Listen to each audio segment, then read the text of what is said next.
Have you ever applied for a job, a driver's license, maybe even an exam? These processes often require you to specify your race or ethnic background. But have you ever considered that language can also reveal your cultural or regional background?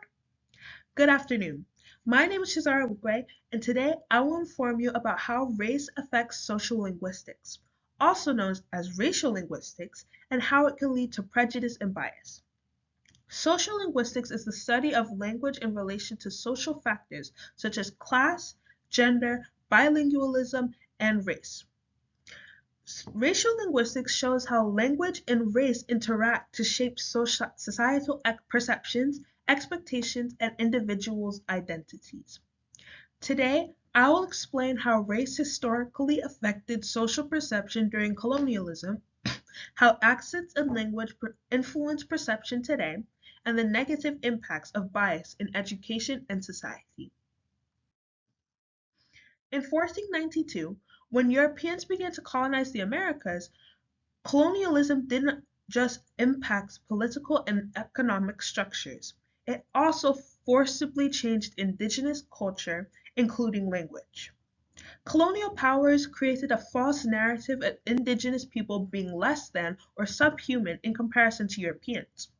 According to Jonathan Rosa and Nelson Flores in their article Unsettling Race and Language Towards a Racial-Linguistic Perspective, European colonizers connected language with European superiority by portraying indigenous people as incapable of comprehending superior European languages.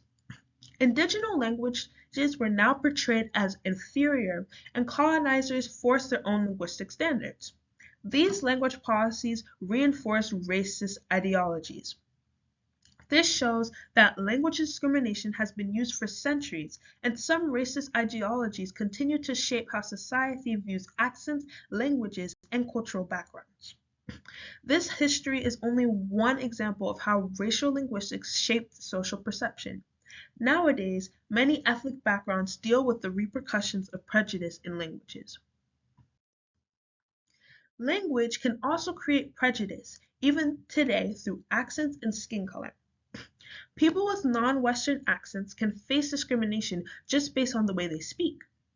Based on the findings of Kutlu et al. In the impact of race of speech perception and accented judgments in racially diverse and non-diverse groups, it shows that the race and accent of a speaker can affect the judgment of someone listening.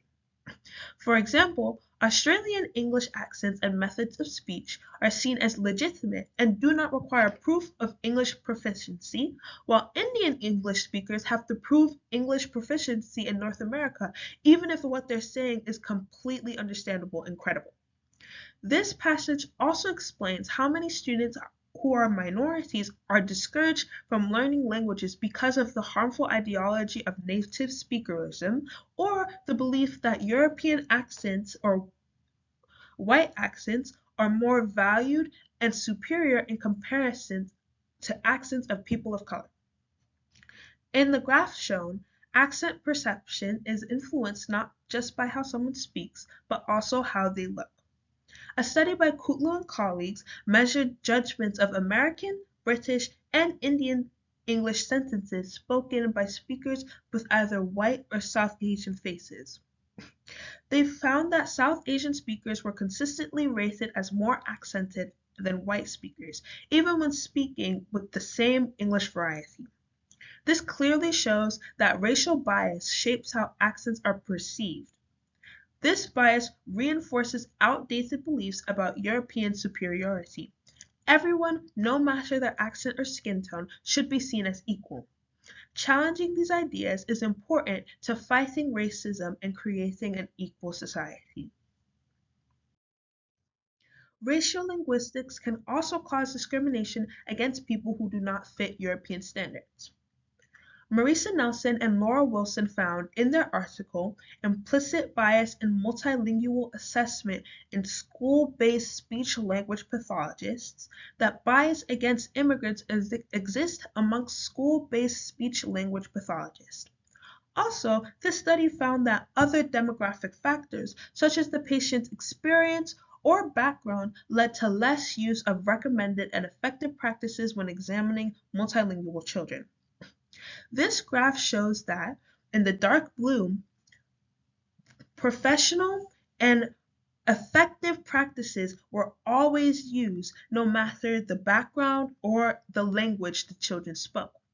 However, all the colors that are not dark blue show that either usually, regularly, occasionally, or never, these practices were not used. This shows the bias in language tying to broader societal inequalities, not just individual prejudice. Overall, racial linguistics demonstrates that language can affect societal perception, reinforce prejudice, and influence identities.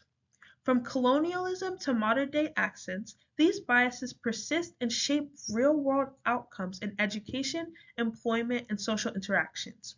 To combat this, we must recognize and realize that language diversity is a strength, not a weakness.